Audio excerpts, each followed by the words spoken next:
Boker Tov, aujourd'hui, Bezrat Hashem, on commence le 12e chapitre du Tanya.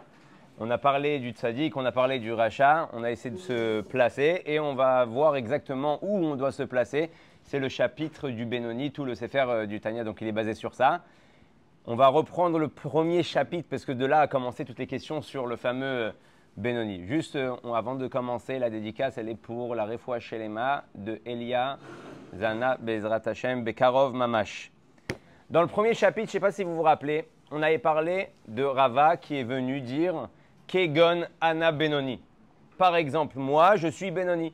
Abaye lui répond si toi, tu es Benoni, tu n'as laissé la vie à personne. Pourquoi? Parce qu'on dit qu'un rachat, Kain Rechaim, Bechayehem Nikraim Metim, dans leur vie, ils sont déjà appelés comme morts. Donc si toi, tu es Benoni, Rava, Ad Kedekar, que la Gemara dit que le Malach Hamavet, l'ange de la mort, ne pouvait pas l'atteindre, ne pouvait pas le prendre de ce monde-là parce qu'il faisait que étudier la Torah, un peu comme on a vu avec David Ameller.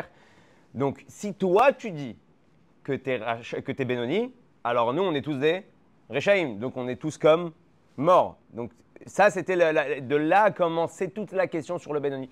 Alors, on a essayé d'expliquer, on a dit peut-être que le Benoni, c'est comme ça que l'Admor Zaken finit le premier chapitre, peut-être que le Benoni, en réalité, c'est quelqu'un, on va avoir le rachat qui fait des graves avérotes, on va avoir le tzaddik qui fait pas d'avérotes, et on va avoir peut-être le Benoni qui va faire des petites avérotes. Et là, le Admor Hazaken va prouver que même ça, tu ne peux pas le dire. Pourquoi?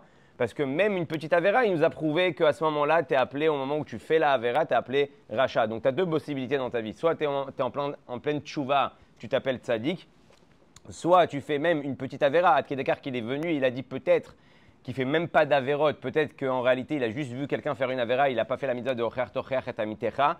Tu feras des remontrances à ton prochain. Bien sûr, la remontrance, il ne faut pas oublier qu'il faut d'abord avoir Ve'afta l'eracha kamocha. Il faut aimer son prochain comme soi-même. Parce que si tu ne fais pas ça avec de l'amour, c'est sûr que ça ne marchera pas. Comme le Rabbi Rayatz, il a souvent mentionné, si quand tu as fait une remontrance, une tochacha, que ce soit à ta femme, que ce soit à tes enfants, que ce soit à tes amis, que ce soit à tes proches, et que la tochacha n'a pas marché, le seul responsable, c'est toi. Pourquoi? Parce que il y a un klal dans la Torah. Les choses qui sortent du cœur rentrent dans le cœur. Donc, s'il y a un problème dans ton cœur, il y a un problème de fréquence, ouais, derrière ça se cache de la colère, se cache de la haine, se cache de la jalousie ou quoi que ce soit. Hein. On a tous des sens. Vous savez, aujourd'hui, on n'a pas besoin d'acheter une Tesla pour comprendre qu'il y a des choses qui sont bien avancées chez nous. Aujourd'hui, dans le corps de l'homme, il a la possibilité, avec ses sens, de comprendre si la personne qui est en face de lui, elle lui fait une tochacha pour son bien ou elle lui fait une tochacha juste parce qu'elle s'est levée du pied gauche, juste parce qu'elle est en colère, juste parce qu'elle est stressée. Des fois, il y a des gens, ils sont dans un mode stress, donc ils commencent à envoyer ils profitent pour envoyer des bombes à droite, à gauche. La personne qui est en face, ils vont, ok, laisse tomber, il s'excite tout seul. Il ne prend pas la tochacha. Donc on a dit peut-être que la seule avéra qui vient du Benoni, c'est qu'il ne fait pas de ochiach, tochiach et amitecha. Et là, il a dit même ça, comme c'est un commandement de la Torah, donc s'il ne le fait pas, à ce moment-là, il s'appelle aussi rachat. Donc où se trouve le Benoni? D'accord? Ça, c'est la question. Et c'est c'est l'adresse à laquelle on doit arriver. Maintenant, je vais vous dire une chose. La semaine dernière, non, il y a 2 semaines, on a eu un cours que, Baruch Hashem, Mina Shamaim, le micro, il s'est arrêté. Hein, Lionel? Le micro, il y a 2 semaines, il s'est arrêté, ouais. Alors, je me suis arrêté à un début de sujet et après le cours d'après, on n'a pas repris ma mâche au même sujet. Et on va parler de ça parce que il y a 2 jours, il y a un garçon qui m'a appelé, que Dieu le bénisse. Il m'a rappelé que le cours ne s'était pas fini en réalité et que au moment où j'allais entamer le sujet qui lui paraissait le sujet qu'il fallait entendre dans ce cours-là, qui se sentait concerné, il me dit, j'ai entendu, j'ai dit ça y est, Dieu il m'a envoyé le message que j'attendais et ça s'est arrêté. Alors donc sûrement qu'il y a beaucoup de Yetzerara dans ce Inyan. Et ça, pourquoi je profite de parler de ça maintenant? Parce que ça fait mamache référence à l'histoire du Benoni. C'est un bon garçon, ça a l'air d'être un très très bon juif, Baruch Hashem. Et il m'explique, il a un symptôme comme on a tous, que quand il commence à étudier, quand il commence à prier, il a toutes sortes de marchavot. Ouais. Pas besoin de prendre Elal pour se balader dans le monde. Commence ta Amida et tu es sûr d'aller voir toutes les stations. Tu peux être à Eilat, tu peux être à Tahiti, tu peux être à Haïfa, tu peux être n'importe où à ce moment-là, au moment où tu commences la Mida. Avant ça, il n'y a rien du tout. Et il était perturbé par ça. Il me dit, je ne comprends pas. Quand j'ai étudié la Torah, je me rapproche de Dieu. Quand je commence à prier, que je me sens vraiment proche d'Akadosh Baruch Hu, et j'ai envie de faire une bonne fila. Des fois, on fait même des préparations pour faire une bonne fila. On va au mikvé, on étudie, on fait des teilim. Il dit, là, toutes les marchavot, elles m'attaquent et je me sens mal. Parce que je me dis, en réalité, pourquoi Dieu me fait ça? Pourquoi quand je veux me rapprocher de lui, j'ai des obstacles? Alors, je lui dis, regarde, tu poses exactement ce que l'Admor Hazaken, il explique dans tout le Sefer HaTanya. En réalité, le pourquoi on a toutes ces marchavot-là, déjà, il faut savoir où on se place. C'est quoi le bug? Sur quoi le Yetzer Hara, il joue avec nous? Déjà, il faut comprendre que quand tu as une mauvaise marchava et que tu la repousses, tu dois être très, très, très joyeux. Pourquoi? Parce que tu es en train d'accomplir un commandement d'Akadosh Baruch Hu. Ouais. Donc, au moment, tu dois comprendre, au moment où tu as repoussé la marcha, donc Hachem, il t'a donné une mise d'amnut, il t'a donné une occasion, il t'a envoyé une pensée, que si tu la repousses, tu montes de niveau. Tu es en train d'accomplir une mitzvah. La deuxième chose, pourquoi tu dois être en réalité joyeux de tout ça, c'est parce que tu es en train de faire itkafia. Tu es en train de plier en réalité, léat, ton intérieur. Et je vais expliquer une anecdote que moi, qui m'est arrivée. Je lui dis, c'est marrant que tu poses cette question-là, parce que c'est exactement ce que j'ai eu il y a à peu près plus de 15 ans en arrière. Il y a un moment où, comme ça, j'étais dans une élévation spirituelle, comme ça, à fond la caisse. Et je me tapais, j'allais tous les matins au mikvé, j'étudiais avant la tfila, je faisais toutes sortes de préparations pour faire une bonne tfila. Et je me rendais compte qu'à chaque fois, j'étais attaqué pareil par des marchavot et j'arrive à Aleinu les Shabbat et je me dis, mais c'est pas la tfila que j'avais espéré. J'ai eu quoi? J'ai juste mis un V, j'ai dit que je suis venu à la tfila. Et léat, je suis tombé dans la tristesse par rapport à ça. À quoi bon? Tous les matins, je me lève, je me casse la tête. Des fois, je prie au net. Je faisais même une travruta avant le net. Ouais, et tu fais des efforts, et encore des efforts, et encore des efforts pour qu'à la fin, Aleinu les Shabbat, tu te dis, ça y est, c'est passé encore comme si j'avais rien fait. Et donc, j'étais triste. Je dis, bon, peut-être que le Yetzer Hara, il est en train de m'attaquer. Il me dit, bon, écoute, qu'est-ce que tu veux? T'es problématique. Ouais. Et je voyais d'autres, alors maintenant je ne sais pas ce qui se passe dans leur tête, mais je voyais d'autres comme ça qui étaient pleins de ferveur, pleins d'enthousiasme, plein de trucs. Je me dis, c'est pas possible. Ouais. Comment ça se fait? Il vient de se réveiller, le gars, il est déjà en train de sauter de joie. Ouais. Et je tombe dans une synagogue, c'était la synagogue que vous connaissez ici, Arvat Israël à Yud Aleph, une synagogue séfarade. Et là-bas, Bémikré, ouais, entre parenthèses, je trouve un livre de Tanya. Okay. Et j'ouvre le livre de Tanya, comme ça, au hasard. Et d'un coup, les lettres, elles commencent à m'interpeller. Le Admour Hazaken, il dit, la tristesse vient parce que la personne ne connaît pas sa place. Alors, je vois ça. Je dis, bon, ok, je vais m'asseoir sur le chapitre. Je vais lire ce qu'il y a écrit. Et là-bas, le Admour Hazaken, il explique quelque chose de merveilleux. Il dit qu'en réalité, le Yetzer Hara, comment il nous fait tomber dans la tristesse? Il te fait croire que tu es tzaddik, ouais, ou que tu es devenu tzaddik, ou que tu es très très proche de Dieu. Et il va te faire croire en réalité que tu es tombé. Justement, il va t'envoyer des pensées, il va te faire louper une tfila, il va te faire louper une tfila béminyan, toutes sortes de choses qui peuvent arriver, qui va te mettre comme ça les boules.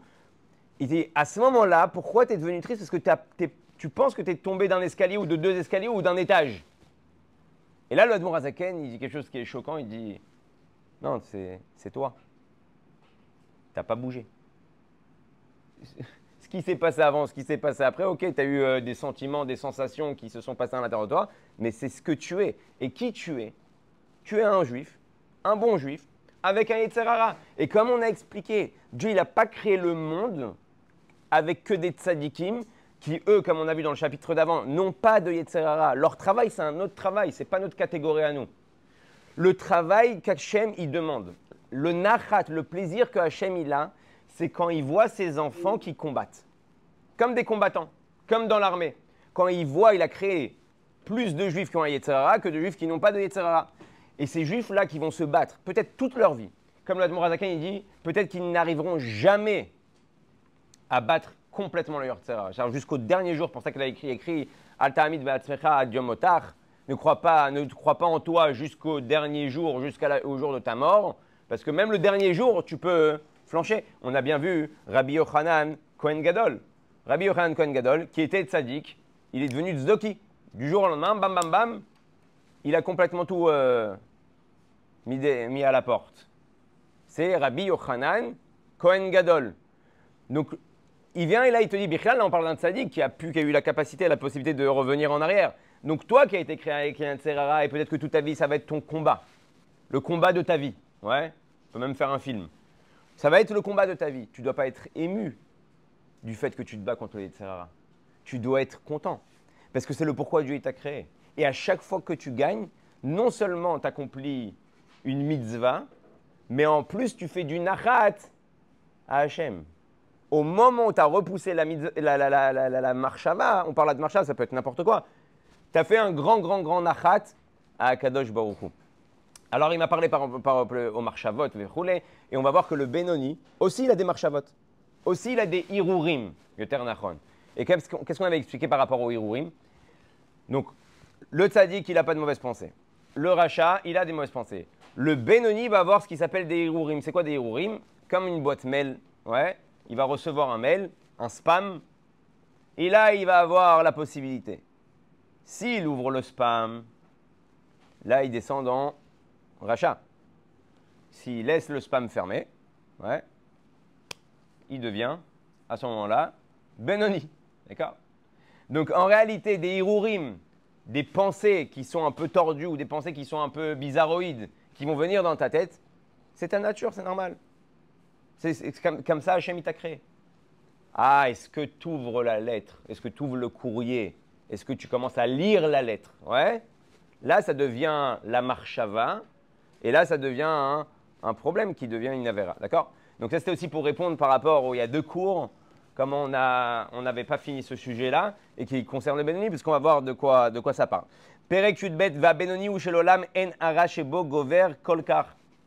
Donc là, il dit en arachebo gover kolkar. Le mal qui est en lui n'a pas la capacité, en fait, de sortir de son QG. D'accord? Ça veut dire qu'il y a une base militaire du Yetzerara, il y a une base militaire du Yetzeratov dans ton corps. Chez le Benoni, sa base, on a dit, elle est dans le côté gauche du cœur. Et il n'est pas assez puissant pour sortir et envahir, comme on avait dit avec le rachat, le corps. Parce que tout le monde se bat sur le corps. La main, qu'est-ce qu'elle va faire? Les yeux, qu'est-ce qu'ils vont faire? Les oreilles, qu'est-ce qu'ils vont entendre? La bouche, qu'est-ce qu'elle va parler? Donc, on a deux armées qui se battent sur les membres du corps pour t'emmener à faire soit la volonté de Dieu ou soit le contraire, comme on a dit, le contraire de Dieu. Là, le Benoni, il a un Yetzerara dans le côté gauche du cœur, mais il n'est pas assez fort en réalité. Il a aussi une force, comme on va voir, comme avec le rachat en réalité. Mais il n'est pas assez puissant en réalité pour sortir et faire une attaque et attraper quelque chose. Sinon, à ce moment-là, il ne s'appelle plus le Benoni. L'irbosh et taïr aktana litlavesh begouf leartio. Aïnu, chez shlosha livushe nefesh abaamit. Chez em marshava dibur umaase. Chez mitzad aklipa en govrim bo al nefesh elokit. Litlabesh bagouf bemor upepe bishach ramach evarim l'artiam ou letamam chaz veshalom. Donc il dit maintenant comme ça. Là, on va voir que tout ce qu'on a parlé depuis le début, que l'homme il est composé de 10 forces de l'âme. Ce sont les forces qui sont intérieures à lui. Et il va être composé, on a dit, de 3 livushim, marshava, dibur, maaseh. C'est comme ça que le nefesh, il va s'exprimer à l'extérieur. La pensée, la parole et l'action. Donc, en réalité, dans les 10 forces de l'âme, le Yetzerara, donc la nefesh abamit, elle a aussi les mêmes 10 forces de l'âme que la neshama. Donc, c'est pour ça qu'il peut avoir des envies qui sont contraires à la volonté de Dieu. Il peut avoir des attirances et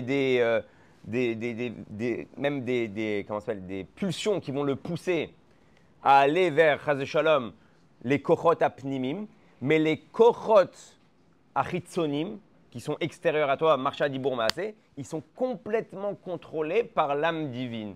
Donc même si à l'intérieur de lui, le Benoni, il a un combat, il a un Yetzerara, ça ne peut pas s'habiller jusqu'à l'action concrète. C'est pour ça qu'il a appelé à ce moment-là le Benoni. Vous savez, pour renforcer ce qu'on a dit, même par rapport à la question d'histoire des Marshavot, une fois, il y a un chassid qui est venu voir le Tzemar Tzedek. Et il a dit au Tzemar Tzedek, regarde, je suis triste parce que j'ai pas l'envie, j'ai pas le réchec d'étudier la Torah. J'aimerais une bracha du Rabbi. Une bracha pour recevoir l'envie comme ça d'étudier. Et là, le Tzemar Tzedek, il lui a dit Ata chassid choté. Ouais. Tu es un chassid abruti. Tu es bête. Pourquoi il lui dit ça? Il lui répond une réponse qui est complètement chelou. Ouais. Il lui dit Maniase chez Lieshrekek. Qu'est-ce que je peux faire moi que moi j'ai envie? Alors Chassid, il ne comprend pas la réponse. Moi, je te dis que moi, j'ai pas envie d'étudier la Torah. Pas le rabbi, il n'a pas envie d'étudier la Torah. Ça, je sais que le rabbi, il a envie d'étudier la Torah. C'est exactement ce que je suis en train de te répondre. Toi, tu as de la chance. C'est que tu as cette possibilité de ne pas avoir envie et tu ouvres quand même un livre. Et tu t'assois quand même.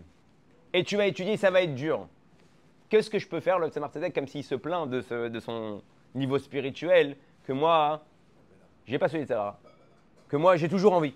Ouais, Tzemar Tzedek, dès qu'il a un moment de libre, à ce moment-là, il étudie la Torah. Il lui dit, en fait, tu as une chance incroyable de ne pas avoir envie et de pouvoir étudier. Derech Hagav, c'est ce que j'ai répondu à ce garçon-là qui m'a posé la question. Parce que je lui ai dit, d'ailleurs, il y a une perception qui est exceptionnelle avec le Tzemar Tzedek. Parce qu'on a souvent l'impression, souvent la façon de penser que si j'ai prié et j'ai eu des mauvaises pensées, ou j'étais perturbé, ou je n'étais pas concentré, c'est la preuve que ma tfila n'est pas une tfila. Ranki tfila belo kavana, et na tfila. Une tfila sans intention n'est pas une tfila. Comme ça, le Rambam, il est possède dans une chot tfila. Le Admor Azaken, il vient, il fait un chidouche extraordinaire. Il dit que la preuve que tu es en train de prier, c'est que tu as des mauvaises pensées. Donc c'est pour ça que tu dois être encore plus joyeux. Non seulement quand tu repousses la pensée, on a dit tu t'élèves de niveau, mais en plus quand tu es en train d'avoir des mauvaises pensées, c'est la preuve que tu es en train de prier. Et comment il prouve ça, le Admor Azaken? Il dit c'est comme deux lutteurs, deux personnes qui combattent, ou comme ils font du judo. Quand deux personnes ils se battent, plus la personne d'en face met de la force, et plus l'adversaire aussi, il va mettre de la force. Comme on voit dans les combats de boxe, l'autre il tape doucement, ça tape doucement, et dès qu'il y en a un, il commence à s'exciter, l'autre aussi, il commence à mettre plus de force. Il dit, bah, c'est exactement pareil. Le moment où le Yetzer Hara chez toi, il se sent endommagé et il se sent en danger, c'est quand tu te rapproches de Dieu. Donc quand tu te rapproches de Dieu, il n'y a rien qui se passe, c'est-à-dire que tu ne l'as même pas gratouillé. Tu ne l'as même pas dérangé. Il s'en fiche, il te dit, vas-y, étudie. Je sais que ça va mener à rien. Vas-y, prie. Ta tefila, elle vaut rien du tout. Donc toi, tu es content, tu sors de la tefila et tu te dis, bon, magnifique. Je dis pas, il peut avoir des moments de ce goût-là, où Hachem, comme à Yom Kippour, comme il y a écrit à Shavuot, que Hachem, il enlève le Yetzer Hara. Il y a des moments comme ça qui sont propices pour que le Yetzer Hara soit en bas. Mais normalement, dans ta journée de tous les jours, tu dois avoir un Yetzer Hara. Donc si tu sens rien, c'est très possible que tu n'as même pas, comme on a dit, gratouillé ton Yetzer Hara. Ça ne le dérange même pas, il te dit, vas-y, prie. Il ne va même pas t'embêter. Donc, quand il t'a embêté, tu dois être joyeux parce que c'est la preuve que tu es en train de monter. C'est la preuve que tu es en train de te rapprocher d'Akadosh Baruch Hu. Et c'est une perception exceptionnelle.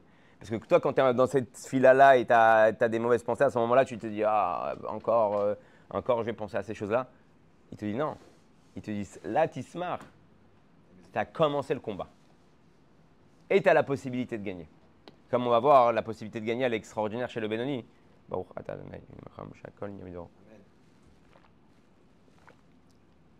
Et la possibilité chez le Benoni de gagner, elle est extraordinaire parce que, comme ça, il y a écrit dans la Gemara, Zeveze Shoftan. Ouais, chez le Benoni, le Yetzer Hara et le Yetzer Hatov, il y a écrit Shoftan, il juge. Donc il a deux juges chez lui. Maintenant, pourquoi il y a écrit le mot Shoftan? Zeveze Menaalim. Celui-là et celui-là contrôle. Zeveze Omrim, celui-là et celui-là, ils disent. Ouais. Pourquoi la Gemara décide de dire Zeveze Shoftan Milachon Shofet, un juge? Parce qu'en réalité, les juges, ils ne sont pas toujours d'accord. Il peut y avoir deux juges qui ne sont pas d'accord sur un psakdin. Un, il va dire oui, coupable. Un, il va dire non, il n'est pas coupable. Donc, en réalité, il veut te dire qu'à l'intérieur de lui, ce qui se passe, c'est un jugement sans arrêt. Est-ce que oui? Est-ce que non? Est-ce que oui? Est-ce que non? Et en réalité, qu'est-ce qui se passe? Quand il y a deux juges qui sont en contradiction, tu as un juge qui dit oui, un juge qui dit non, qu'est-ce qu'il faut faire? Il faut ramener un troisième juge. Ouais. Un troisième, et on va aller d'après la majorité. Comme ça aussi, dans un psakdin d'Halakha, On va prendre la majorité, on va dire, ok, le psak, il est comme ça. Veyavo ashlishi, veyachia, benem. Va venir le troisième et il va trancher. C'est qui veyavo ashlishi chez le Benoni? Quand Hachem, il voit que le Benoni, il est en train de se battre et qu'au fond de lui, il n'a pas envie de fauter, Yavo ashlishi akadosh baruchu, il vient, veyachia benem. C'est Hachem qui vient donner la force au juge du Benoni de faire le bon choix, et chas de shalom de ne pas tomber dans la Avera. Et ça, c'est Akadosh Baruch Hu Birvodo Ba'atzmo qui fait ça. Donc il continue et il dit comme ça. Par rapport même à l'histoire qu'on a dit, le Tzemar Tzedek, il y a une autre histoire comme ça qui me passe par la tête avec le Rabbi Rachab. Le Rabbi Rachab, il avait un chassid qui s'appelait Eliaou, un businessman qui gagnait bien sa vie, qui était naé, qui était beau, qui était très présentable. Et le Rabbi Rachab, une fois, il l'a pris en entretien privé, il lui a dit « Je suis jaloux de toi ». Il lui a dit pourquoi? Il lui a dit « Eliaou, Aniodea bezepitoui mataomed ». Je sais dans quel Yetzerara, je sais dans quelle tentation tu te retrouves tous les jours. Et je sais comment tu te comportes. Je sais comment tu te comportes. Et je suis jaloux parce que le combat que tu as, je ne l'ai pas. Il a dit à son chassid, je sais ce que tu es dans la rue, tu vois des choses, tu entends des choses, tu es dans un monde qui est comme ça, qui est rempli de bilboul. Les rébéim, les tzadikim, ils n'ont pas de bilboul. Ils sont au-dessus du bilboul. Et là, il vient, il nous dit, sache que tu as une opportunité, tu as une chance d'être à cette adresse-là que tu dois arriver, le Benoni, parce que le combat que tu es en train de mener, c'est un combat pour la Gdusha. C'est un combat pour dévoiler Dieu. C'est un combat pour le Tov, pour le bien contre le mal. C'est dur, faut mettre un casque, faut mettre un charpat, faut mettre un gilet pare-balles, faut aller se battre, faut transpirer, faut ramper. Mais Batsov, le vrai Chayal qui gagne, c'est toi. Et c'est ce que Hachem, il attend de nous tous. Et il dit comme ça, Rak shlosha livushin nefesh elokit em levadam mitlapshim baguf shem marshava dibur maseh shatareg mitzvot haTorah. Donc le Benoni, il arrive à une darga bichlal qu'il a des envies, il a des ta'avot, il a des plaisirs qui peuvent être interdits comme des plaisirs qui peuvent être permis, puisqu'on avait vu que les plaisirs qui sont permis, machem moutar meyutar, ce qui est permis étant plus, étant trop. On n'a pas besoin d'être comme ça tout le temps attaché, tout le temps à cheval derrière la matérialité de ce monde, au point où on oublie pourquoi on est dans ce monde. Donc même les ta'avot éthers, comme les ta'avot issour, elles sont chez lui. Il a ses envies. Il ne faut pas croire qu'il n'a pas des envies. Il a les envies, mais il arrive à mettre ça de côté. Maintenant, on va finir avec une nekuda. Velo avar avera miyamav, velo yaavor leolam. Maintenant, il dit comme ça. Le Benoni, il n'a pas fait une avera de sa vie et il n'en ne fera pas. Le Benoni. Et là, le rabbi pose une question. Le rabbi dit, attends 2 secondes. Ça veut dire quoi? Là, tout le livre du Tanya, il est basé sur le fait que tu dois devenir Benoni. Donc là, quand tu es en train de me dire qu'il n'a jamais fait de faute de sa vie, il a toujours eu un contrôle de soi-même et il n'en aura pas, tu as fermé la porte à tout le monde. Bah oui, si tu m'as dit, lo avar avera miyamav, il n'a jamais fait d'avera. Et là, le rabbi, il explique quelque chose d'assez profond. Il dit qu'en fait, ça ne veut pas dire qu'il n'a pas fait d'avera, parce qu'il c'est possible qu'il ait passé de statut de rachat, qui faisait des avérotes, à statut de Benoni, ou même de tzaddik, de Benoni, où il ne fait plus d'avérotes. Alors comment tu me dis lo avar avera miyamav? Et là, le rabbi dit qu'en fait, à ce moment-là, mushla etzlo, au niveau dans lequel il se trouve maintenant, c'est complètement loin la possibilité d'avoir fait une avéra ou de faire une avéra. Donc c'est pour ça que la Torah le considère, au moment où il atteint ce niveau-là, c'est comme s'il n'avait jamais fait d'avéra. Parce que si je le prends tel qu'il est maintenant et je le retourne même 10 ans en arrière dans la même situation, lo avar avera miyamav. Bon, déjà parce qu'il a fait tchouva, mais lo avar avera miyamav parce que c'est dans ce qu'il est maintenant, sa metsiout, son identité, son entité à ce moment-là, elle est Benoni. Donc mets-le dans le futur, mets-le dans n'importe quel endroit, dans n'importe quelle situation, il ne fait pas de faute. Donc c'est pour ça que le Morazakan dit c'est comme si en réalité. Et c'est comme ça que c'est considéré lo avar avera miyamav, qu'il n'a jamais fauté. Hein? Du passé simple. Exactement, comme du passé simple. Et là, il te dit comme ça.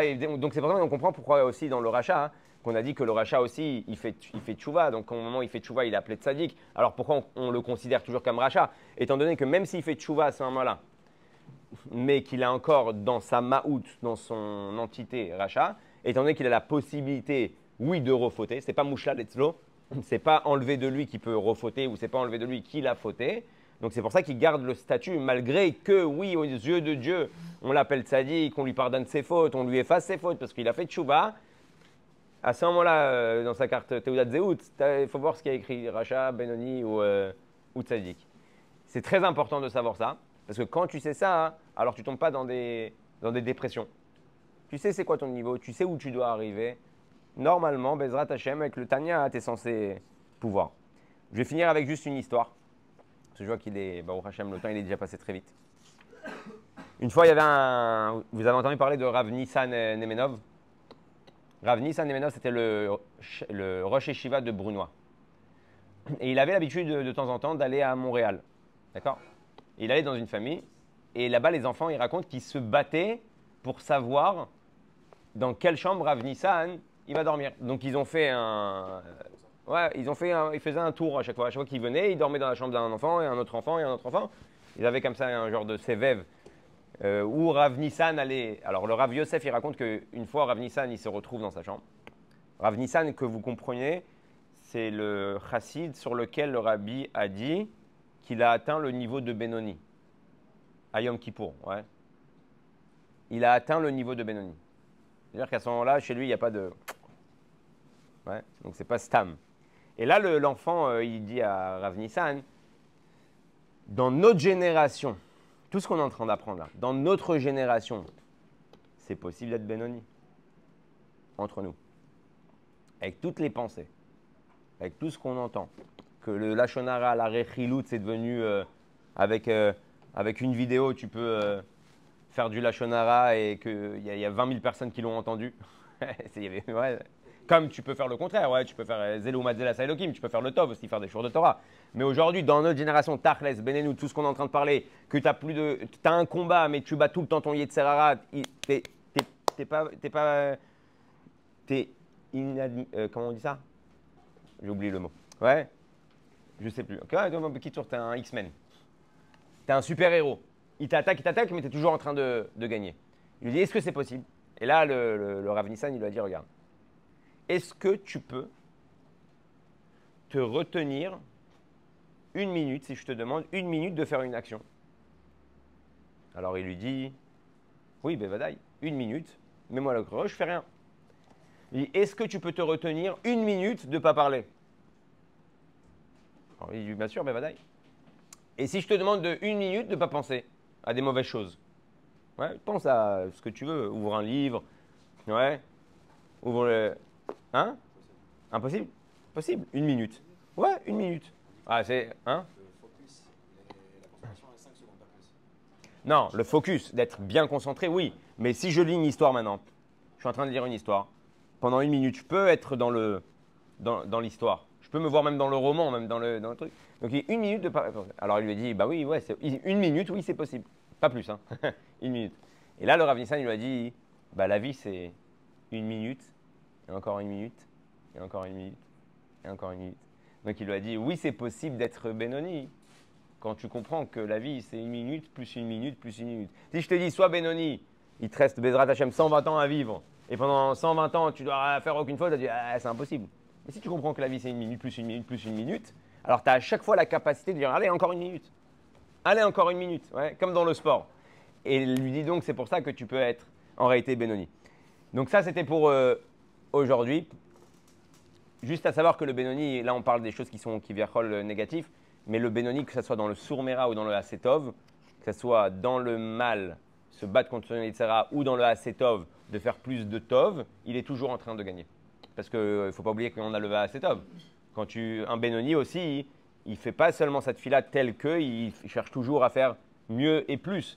Donc dans le Sourmera et dans le Hasetov, il a un contrôle total de ses livushim, marshava, dibour et maasé, pensée, parole et action. À l'intérieur, on a dit, il peut se passer plein de choses. Ouais.